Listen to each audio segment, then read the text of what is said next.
Good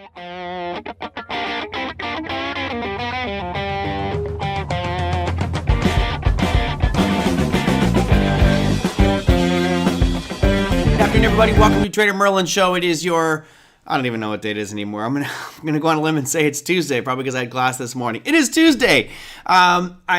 I've been glued to the screen over here for a while now. I'm watching the congressional testimony called "The Future of Digital Assets: Providing Clarity for the Digital Asset Ecosystem." I'm watching some of our senators right now go through all of the Q&A about what makes a security, what doesn't. You know, it would not surprise me at all to see a lot more pressure to have Gary Gensler removed here very shortly because of some of his ineptitude with regards to digital assets. But we'll update you on that one as it goes. But if you want some entertaining commentary, you might want to check out that testimony. All right, today I'm talking about the CPI for the win. And as Tom says, it would be nice if they could give us more detail on that. Tom says CPI forecast was 4.1, actual is 4.0. Before rounding errors, that may have been 4.05, 4.04. Yeah, who knows exactly how that number came out. However, and honestly, Tom and others, do we really trust the data that came out anyway? You know, personally, I feel like it's manipulated. I will be honest, I've witnessed some significant price declines in a lot of things, except for steaks. We talked about having a tofu steak yesterday, but it was no tofu steak. I ended up going with the barbecue chicken because chicken was a lot cheaper than the steak. But CPI for the win. Yeah, this one guy, you're right, Tom, the guy in front, he actually looks like, there's a famous New York Stock Exchange floor trader, and he looks just like the guy. So I said, show me a bunch of traders rejoicing and being happy, and they got their little flags they're waving around. Yeah, that's CPI number. Came out pretty decent today. I didn't think we would drop that much, so it was outside of my expectation. I thought we'd come out at like 4.2, maybe 4.3. Here is the data, so we can just start right there and then work our way up to the markets themselves.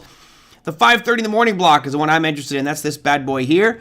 You can see that CPI was expected to drop from 0.4% to 0.2%.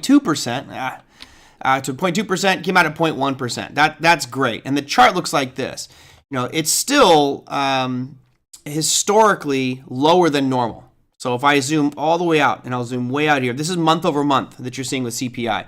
If I move this to 0.1, which is where the red horizontal line is my cursor, you can see that's much lower than the normal. You know, normal is about 0.2 to 0.3. So we're seeing a pretty significant pull down here in the CPI number month over month. But where it really is interesting is the year over year. So here's your year over year chart. Great. I mean, this is really good news for anybody who's bullish on the markets, because the more that this declines, the more likely the Fed will put their foot back on the pedal a little bit, or at least stop choking the markets by raising rates. And we'll look at that here also in just a second. Oliver says last chance for bears is tomorrow. Agreed.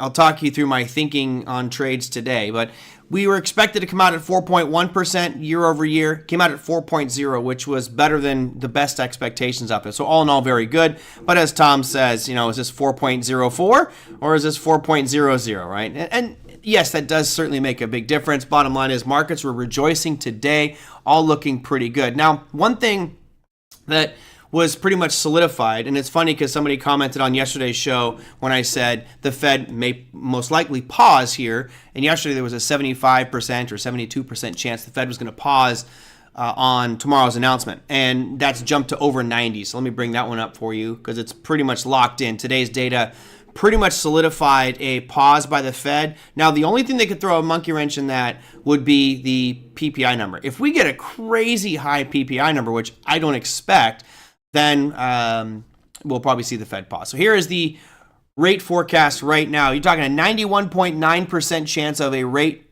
pause. So basically keeping things right where they are at 5.25, and only an 8.1% chance of jumping 25 basis points. You know, when you have the data looking like this, the pressure is clearly off the Fed to keep on jacking those rates as high as possible. I mean, they're really bumping those ones up in order to, you know, attack inflation. And if you notice the CPI here, we peaked in July, and now it's been drifting down every month since then. And let me real quickly show you what hopefully I don't have the calendar on here. Let me go to tomorrow's activity just so you can see how this looks against the Fed funds rate. And I wish I could do an overlay here, but I just didn't have time. You know, here's your Fed funds rate. And notice that they're still raising, yet inflation has stopped back in July, which is right here. Right, so we've already started to decline a little bit with regards to the inflation numbers. Not that and I'm not saying we're out of the woods yet. It's not like this is it, hallelujah, kumbaya stuff, but it certainly has shown an improvement in some areas. Yet the Fed funds rate keeps rising and rising and rising. So, would it be crazy if the Fed did a 25 basis point cut tomorrow? I heard somebody asked me that. Yeah, that would be insane. They wouldn't be raising and then all of a sudden knee-jerk back. If anything, they'd pause for one meeting, maybe two, but they wouldn't just immediately knee-jerk back unless things were so unbelievably good they wanted to juice the market a little bit better. So I thought that one was the noteworthy piece for today was that CPI number. Our markets rejoiced because of it. So let's take a peek at what happened out there in our markets. We'll start with our new top 8. Starting at the bottom, gold. Right? Obviously, this is not going to bode so well for gold if they stop raising rates. Well, there'll be that risk-on approach and more people jumping into the equities, which is what we've seen over the past couple of weeks. Gold today down 0.67%, so slightly down to 1956. Silver was down a little bit more than that. Again, I have a bunch of silver, our call options expiring on Friday.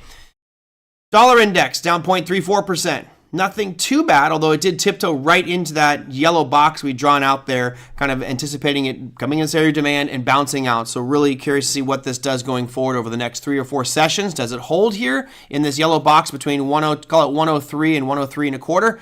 I think it probably will, but the Fed announcement tomorrow is going to be the big determining piece there.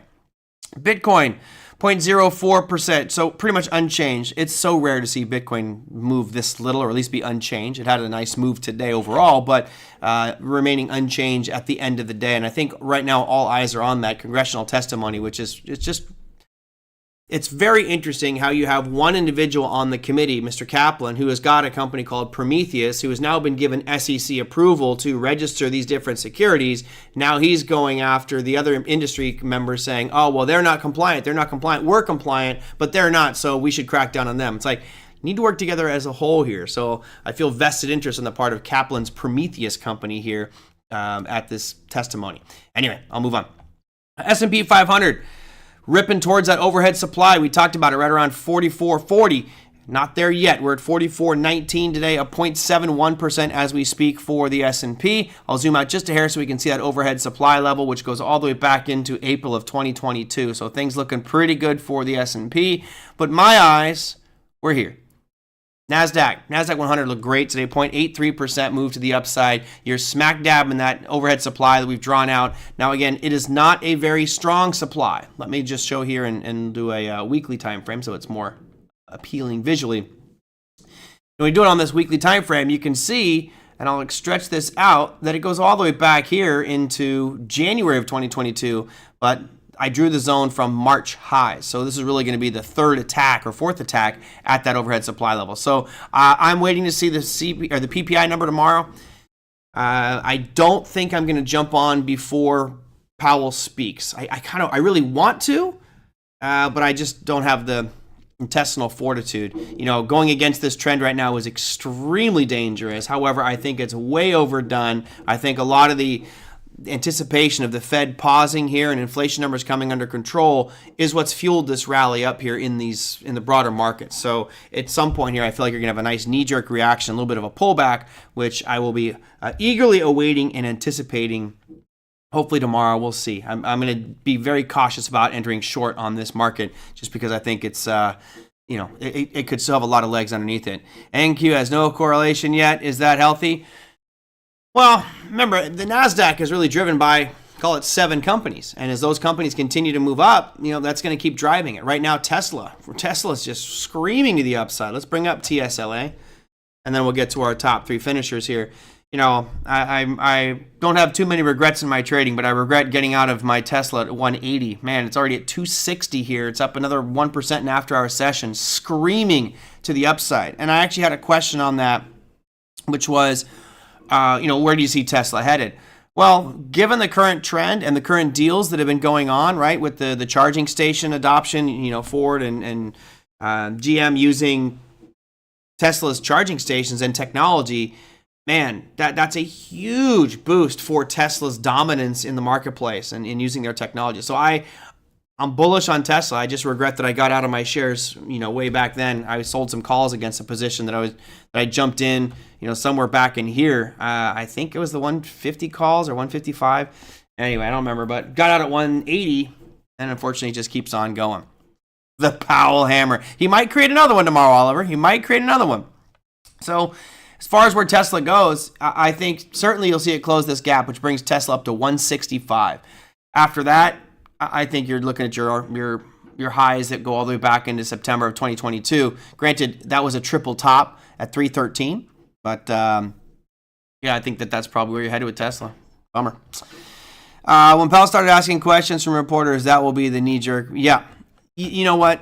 I love that part. I don't even listen to the announcement anymore. I don't listen to when the numbers come out, which, boring.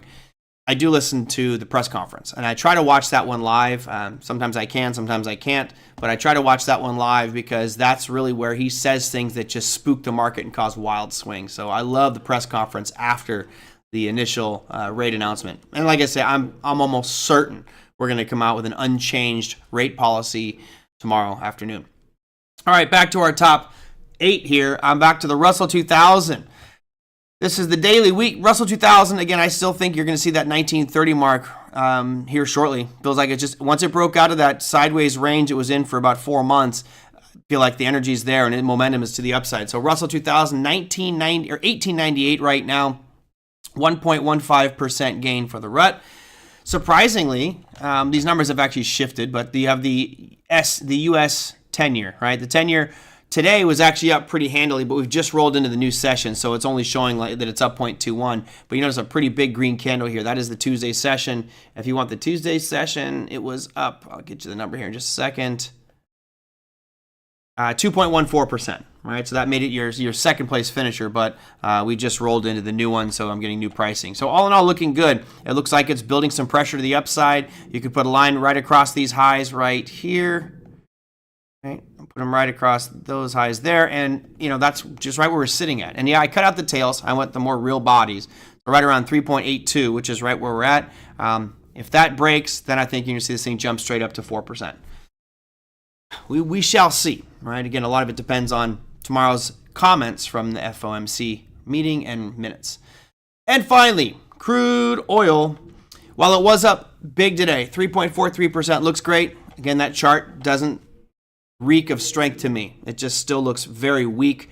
Long term, I'm bullish on oil, but just this price chart right now is telling me to stay out. Don't get into it yet. Wait for a higher high to be made, and we haven't seen a higher high in quite some time on crude oil. So that's your best performer, but looking at the chart, it looks ugly, and just stay away from it for now, at least from the long perspective. All right, Tom says, it will help Tesla on quality, reliability, construction. At the same time, they will be losing market share in sales. Charging will be a minor offset. Yes, but I think what happens is if, at least from my perspective, if you're going to have Ford and GM and Tesla all saying, hey, we're going to agree to help build infrastructure and charging stations all over the U.S., if I look at those three companies independently, if I had to choose, if I was going to choose a Tesla, a Ford, or a General Motors product, knowing I now had the same infrastructure all through the U.S., I hate to say it, I'm probably going to go with the Tesla. They're just the leader in the technology. I don't know why. I grew up in Northern California in the country a little bit, and there was always that fight between if you're a Ford lover, you hated Chevy, and if you're a Chevy lover, you hated Ford. And ironically, I'm a Chevy lover just because I love the 69 Camaro, and I thought it was way prettier than the Mustang. Yet I've never owned a Ford or a Chevy, so I don't know. Stupid biases that are ingrained in us. You can't teach car racism, but here I am going, I hate Ford. Get me a Chevy. Anyway, if you start to put in that infrastructure and it's predominantly, it's using Tesla's charging technology in the same vehicles, I think that's long-term win-win for Tesla. But I may be wrong. Maybe it drives more sales to things like Ford owners who are, okay, I can buy a cheaper vehicle that now accesses all this network, but I could be wrong. All right, let's do it just for you, Tom. I'll throw a box on there. He says, a new rut box. All right, let's see what we got. What numbers do you say? I'm going to leave that red one there just because that's where I initially started this. He says the new rut box is 1855 to 1930. Okay, 1855. All right. I guess you could see that, but it hasn't really started there yet, right? What you're looking at is, I'll draw it going forward. So there's your box there, 1835 down to there. You're saying that's going to be the start of a new box, huh? Well, we'll see. If we can hold that demand zone at 1855, which it just created it, right? If that ends up holding, well, might be okay. Might be okay. So yeah, I'll leave that little nub off the side here because that may be the new box. You might be right there, Tom. The Betamax, boy, remember that whole, yeah, it was the Betamax, and then it was Laserdisc, and I think Betamax, and then you went to the VHS. Three terms that anybody under the age of 20 has never heard of, right? Yeah, I don't know if you guys have seen it. There's a great video where they have these two teenagers, and they have one of the old rotary phones sitting on the desk, and they say, okay, we'll give you like $100 if you can call mom or call someone from this phone. And they look like two cavemen trying to operate this thing. You can't figure out how to use a rotary phone. It's just awesome. Technology changes, my friends. Technology changes. All right. So for me for today, I did not pull the trigger on that triple Q trade. It just felt too strong today. I'm going to wait for that PPI number. Most likely, I will wait till after the FOMC announcement. But typically, what happens at FOMC announcements? Popcorn trades, right? You see that type of chart right there, the big wham. Your popcorn trade of the day will be the entire market, most likely. There will be some winners and losers in that whole movement thing, but that fluctuation that you see on that chart over there, that's what you're going to get during the press conference. What will happen is right at the announcement of the rate, it'll have a little spike up and down, but the real waves will come from any comments Jerome Powell makes. So be real careful. I'll show you the calendar at the end of this one. All right, what else do I have here? Let's go from there. We already talked about the economic calendar. Les, who just joined us, great question here. He says, why isn't the PPI considered more important than the CPI? When the producers have an increase in prices, they pass it along to the customers. So we should see PPI being a leading indicator. It's a tricky question. I don't think I give any one of those a leading indicator perspective, because what will happen is if PPI number comes out really high, the anticipation is that the consumer price index number is going to come out really high, right? Because if the producers are paying more for their goods and services, then consumers are going to pay even more because, as you rightfully put there, Les, they're going to pass on that cost increase to the customer. In some cases, you see it the opposite way, where the PPI number has increased and all of a sudden CPI number starts to decline. And I don't have a justification for that other than it might be just the timing of the supply chain. It might be the timing of the production of those goods and services, which was expensive at that moment, but now is coming down. Therefore, the consumers are leading it lower. So I really don't put either one of those in the leading category. However, I do, in agreement with your statement, I do look at the PPI. And if PPI comes out higher than expected, then I'll be anticipating the CPI number next month to be higher. So I will use that as a slightly leading indicator, but I'll tell you what, I'll be brutally honest. I've been wrong so often on that. You'll see PPI come out, 0.2 of a point higher than expected. You're like, oh man, CPI is going to be brutal when it comes out. And it's not, it stays right the same. So there is that weird little fluctuation difference between the two that I just can't explain.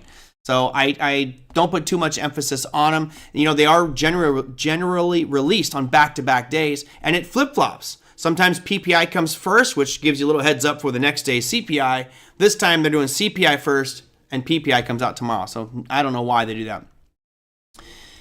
I don't believe so, Big Eb. I believe it's supposed to be the same basket of goods and services. Not an expert on that one. Couldn't tell you. What I do plan on doing tonight is actually I want to go through that CPI report and just see where they're seeing the biggest numbers of inflation, right? Where has it dropped the most and where has it increased the most?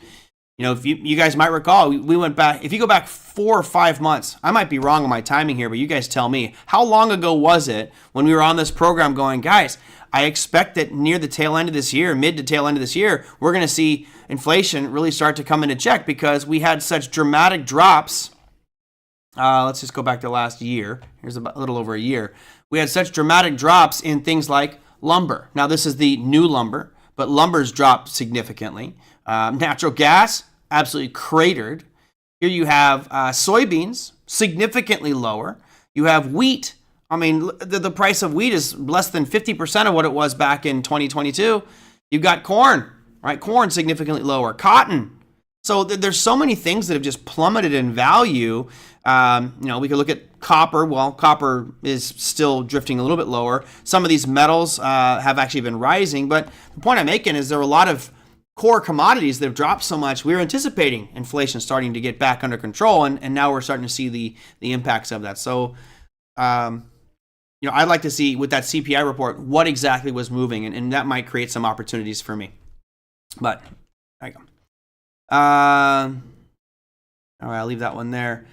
So I have a couple of real quick questions. I'm going to end a little bit early today. Well, I'm certainly not going to do an hour show, and I'm going to try to keep it around 40 minutes here. But let me just real quickly go into a couple questions.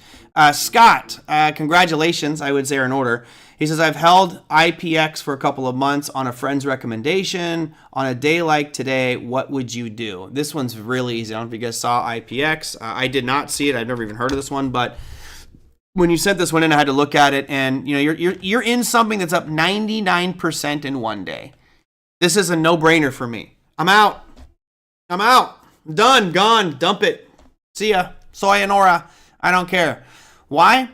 Look, the thing with this chart, it's kind of difficult, is you look at this price. I'm gonna draw a red line right here, and this kind of goes through a series of highs. Once it broke that high, where did you think it was going to go? Like, I did a little bit of research. They sell titanium, and they did a deal with Ford. They're going to sell titanium to Ford and maybe some other motor companies. So, well, that's great. Good for this company, but it's relatively new. It started in June of 2022. It doesn't really have a lot of history. So, if your friend told you to buy it, well, where did you think it was going to go, right? Where was that going to head to? The charts like this are difficult because you have no historical precedent. You have no overhead supply to use as a target.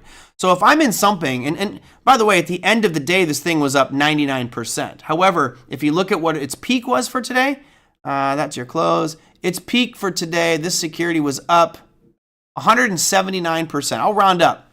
CPI day, we'll round up. 180% gain in one day. I'm out. Enjoy it. Man, that's a phenomenal move right there, Scott. So congrats on that one, but I would have dumped, and that's just me. Let me ask. I'll ask you guys. Let's see. How many of you? I love doing polls. Would you have sold? Oops. Sorry, I'm typing here. Would you? It's so tough to do this. IPX shares today. All right, you guys let me know. Would you have, if you were long at any point, let's say you were long at $6, would you have sold your IPX shares today, right? So I'll put another line down. I'll move this red line down to where let's hypothetically say you were long from, right? $6, right? Yeah, IPX has less than 6,000 shares, but not today. Today actually had huge volume, but you can add that one on there. Yeah, it really, he's right. It just does almost nothing volume-wise. So it was a gamble. And honestly, Scott, I need to say, your neighbor, I'd be very suspect about what they're telling you to buy into, because they told you to buy into something that is very illiquid, as Big Ed points out. If something is trading that little volume, it's really dangerous.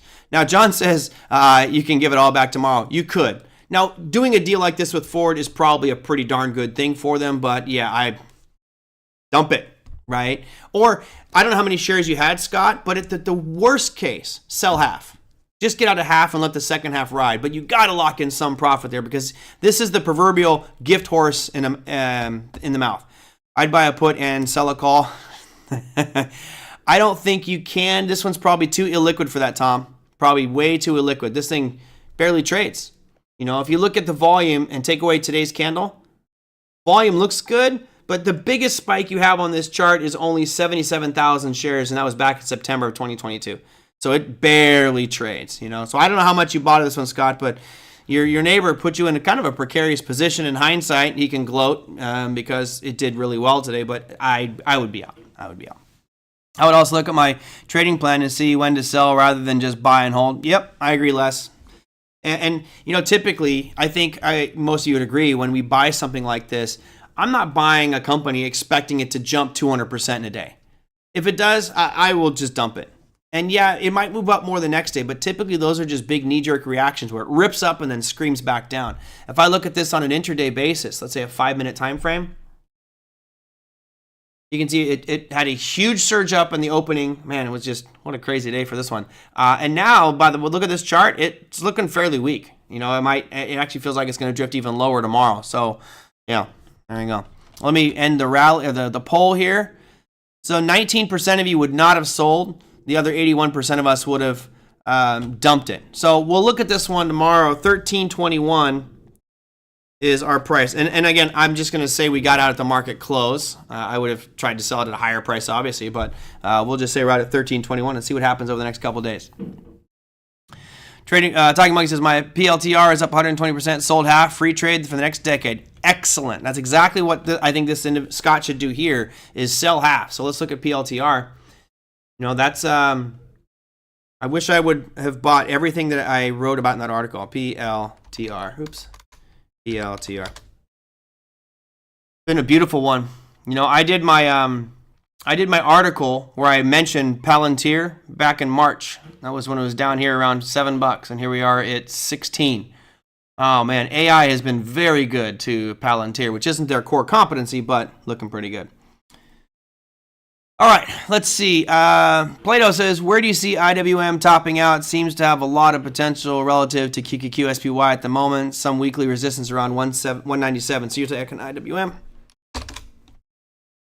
You know, the 197 mark, which I would actually go a little bit higher. I think you're looking, this 170, 198. You know, I think this peak here that's back from February is your logical target on it. I think that that's also going to be very driven by what happens in the next 48 hours, right? You're certainly going to be what goes on with the PPI number, what the Fed says, because that's certainly going to impact small businesses. But if this trend keeps going, I think you'll ultimately see hit 200. I do think we're due for a pullback in our markets, because you mentioned relative to QQQ, that has been just unbelievably strong, and of course led by our Magnificent 7 stocks, but it's also coming right up into overhead supply. So I'm looking at that as a potential sell-off point. Again, I'll be waiting for tomorrow to see if I do want to buy some puts on that one and see how much risk I want to take on. Yeah, that was that C3 AI. Yep. See, here's the C3 chart. Yeah, I went from $17 up to 43, and you know, a lot. It's not just them. I mean, you just look at Nvidia. Nvidia still. I actually thought we'd start to close that gap on Nvidia. That's a sign that more and more people are buying into it. And I'll tell you what, I've had at least a dozen people in the last week ask me, how would I buy? Now, outside of this, I'm just talking people I've met and talked to it on the streets. My trivia night, we had some guy ask me about AI. My trivia night was pretty fun. Maybe one day I'll do some of the trivia I did for my AI or for my trivia night on the show. It was pretty fun. I really enjoyed that one. Anyway, you would have expected this to have dropped, and a lot of people keep asking me, well, what would you buy? I said, well, right now it's Nvidia, but it's really overvalued. And I sent them that article I did for Bar Chart, which talks about Palantir, it talks about UPath, it talks about several other companies here. I think UPTH at UPath. I forget the ticker symbol. Stocks, UPath. Oh, it's just ticker symbols path. You know, so here's UPath, which is doing automation of systems and assembly lines, machine learning that you can all do via AI and email, which is a really cool idea. Intel's still not late to buy it. Oh, I think Intel's done. I wouldn't touch Intel. Intel's not in AI. Intel's not focusing on AI. Intel is still doing CPUs, right? It's the GPUs that are the big one. That's why AMD has been such a more dominant play. AMD is focusing on GPUs, not CPUs, whereas Intel is starting to make that transition. I think they realize that CPUs are a dead breed and a dying breed. So unless they pivot quickly, I think Intel is just going to fall further behind. Granted, they've had a pretty nice run-up over the past 3 weeks, but you look at the leader right now in this space, it's NVIDIA. Second, I would say AMD, and now you're looking at Intel. Maybe he's trying to struggle into a third-place finish.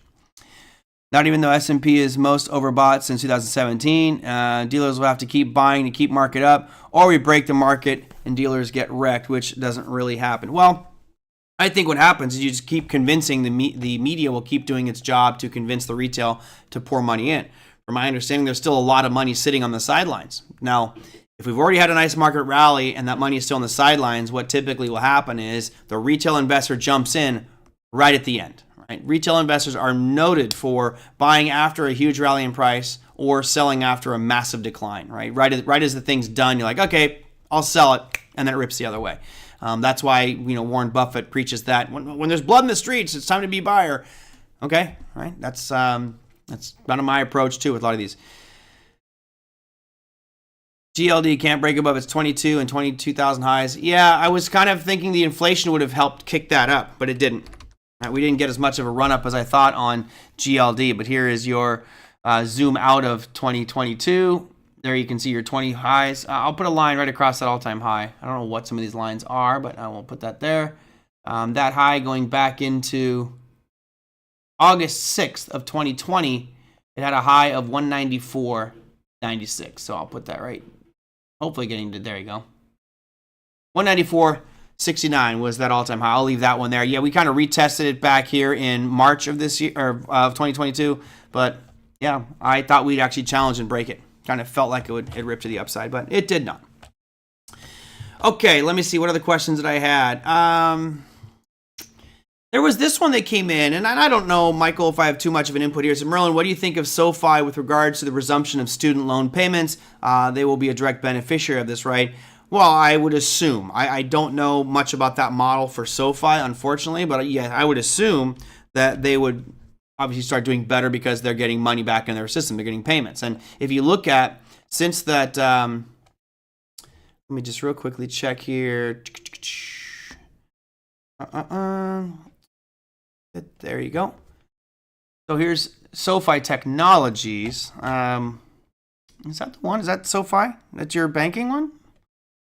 I gotta check and make sure here, but that looks like something with AI the way it's popped up here recently. But I would assume that it would be doing better because of that resumption of student loan payments. But I don't know. Not something I'd play. I'm gonna read this to you guys just so you can kind of see. You guys remember me making the point about how government entities just drag their feet and they will literally kill a business without ever getting a day in court. So they can levy all these accusations on you. They can say you've done all this different stuff, which some of it may be fabricated and completely untrue, but they will choke you out by freezing all of your bank accounts. Therefore, you can't pay salaries, you can't pay your server costs, you can't pay your rent, you can't pay anything. That's their MO. That's the MO of this FTC and now in this case the SEC. So here's the question from yesterday from Oliver. So Binance was not halting all deposits and withdrawals, just ACH. So I actually moved out all my crypto yesterday. Thank goodness I got all of it out there, which was great. Binance released this one today, and I totally agree with them. I think that this should be unconstitutional, in my opinion. It says the unduly burdensome freeze of all the company's operations without any exceptions. The requested relief would primarily harm BAM's customers, effectively put BAM out of business and prevent BAM. BAM is Binance Asset Management, and put BAM and prevent BAM from defending itself in this litigation. Without the ability to pay its employees, vendors, suppliers, and professionals in your ordinary course of business and to maintain its technology platform, operations would quickly grind to a halt and BAM would be unable to even fund its defense to this action. With a freeze of all corporate assets, banking partners would most likely cease to honor requests to transfer funds or any purpose, including customer redemption. So you guys see that this isn't just an attack on Binance. It's an attack on every single person that holds assets there, because if they freeze those assets, they're essentially forcing Binance to stop all operations. And here's the travesty in all this. If this happens, you as consumers are going to go, oh, well, screw you, Binance. You screwed me. You took my money. It's stuck at Binance. No, your money's there. It's the SEC that screwed you. It's the SEC that's preventing them from letting you access your money. So, you know, when all this comes to, I'm with you, Big Ab. I'm getting red because I get so angry about this. It's like, what should happen is this should go to an immediate trial. Like that lawsuit drops, immediate trial. If it's you and me in a car accident, okay, this can drag on, that's fine. But there's millions of customers that use this service. So you're literally screwing millions of customers who have trusted Binance. And I'll be honest, at this point, Binance has done nothing that I've seen to any customers that would say they're fraudulent, they're corrupt, they're deceptive. I haven't heard anybody who says they can't get their money out. Now, if they freeze bank accounts, you won't be able to access anything. So that's why I'm telling everybody, move your accounts, move your money out right now. And I feel bad because I think Binance is trying to do the right thing, but our regulatory system and government agencies just ruined it all and screwed up the whole process. Drives me nuts. Okay. Let's see. Just really quickly checking to make sure I got any company that's partnering with AI Leader is a catalyst for them to go up. For example, look at Oracle. Did Oracle partner up? I didn't see what Oracle did. You can probably read this. It's probably the news right here. No, go to the yellow circle. Oracle's earnings convinced the stocks bears. Okay, so they haven't said anything yet, but at least I didn't see anything there. But yeah, right now, if you say anything about AI, and I mentioned this point, I said back in 1990, when I was at my peak of trading, when I was at my peak of day trading back then, if you said your company, whatever, I've got, this is the Pilot G2 pen, right? I'm a big fan of the Pilot pens. Let's say this is my company. All I have to do is say it's g2pens.com. I added a .com and all of a sudden my shares tripled. You're seeing some of that today. There's companies that don't have anything to do with AI who are mentioning it now in their earnings call, just saying that they're getting into AI and they're ripping to the upside. So right now it is very, very aggressive for companies to say, I'm getting into AI, we're doing something with AI. And even though they may not be, they might just be doing business with ChatGPT and using their software, but we're using AI technologies. Because the viewpoint from most investors now is, if you're using AI, that's an efficiency improvement on your business. And therefore, you'll be making more money from me down the road. So be careful. I think a lot of companies are going to be cheating and using that AI as an approach going forward. It really is, use it as a tactic to bring in more people into your shares. So they may not all be using AI. Do your research out there. Oliver says, clearing the runway for Fed now. Sad but true. Kill the competition. Governments are famous for that. Kill the competition. We look at China in many regards, and the government does a good job of portraying China as this evil, totalitarian, communist country. Well, you look at some of the actions that are being taken right now. How different are we, right? China can come in and take over businesses in their country, while the U.S. is now just going to push these businesses out and take over with their own. So a very similar thing. Trading Monkey, bots are counting the number of times AI has mentioned in a call when the algos buy and sell. Yeah, I know, I saw that. I think they said 57 times NVIDIA mentioned AI in their press conference, which is kind of funny.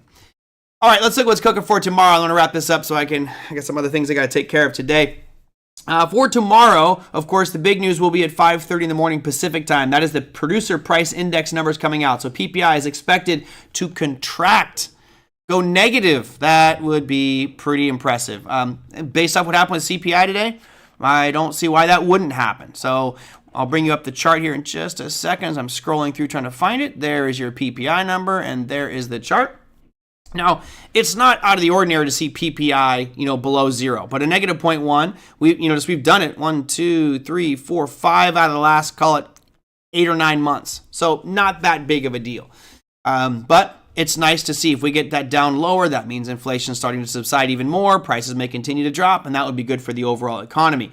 So that's your first announcement, 5:30 in the morning. There's two announcements, actually. You're going to have the core PPI and the normal PPI. Most eyes focus on the regular number. And then, of course, coming up a little bit later at 11 a.m. Pacific time, you have the FOMC meeting, which is expected to stay at 5.25, but the fireworks, the real fireworks, igniting your popcorn trade of the day, will be when the press conference happens. That's going to be at 11:30 Pacific time, 2:30 Eastern time tomorrow. You also have GDP numbers coming out for Australia. You have employment change and unemployment rate numbers coming out for Australia. So some good economic data coming out there, but all in all, I expect some volatility. Like to call it the popcorn day tomorrow. Anytime that FOMC is making a presentation or announcement, that's when you see the big fireworks. And maybe, just maybe, we'll get John Rowland's coveted Powell hammer tomorrow, where we rallied up. Remember that chart he showed? We rallied up aggressively. Powell made his comment, and then, boom, sold off aggressively. Now, I don't think we're going to get that Powell hammer tomorrow. I just don't, but stranger things have happened. All right, that said, everybody, that's it for me for today. I'm going to wrap things up here early, make up for some of my hour-long shows as I try to dwindle this down to maybe a 30 to 40-minute show.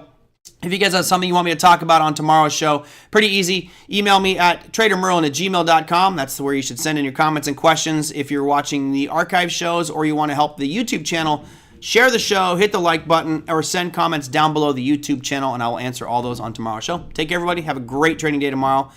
Go Jerome Powell.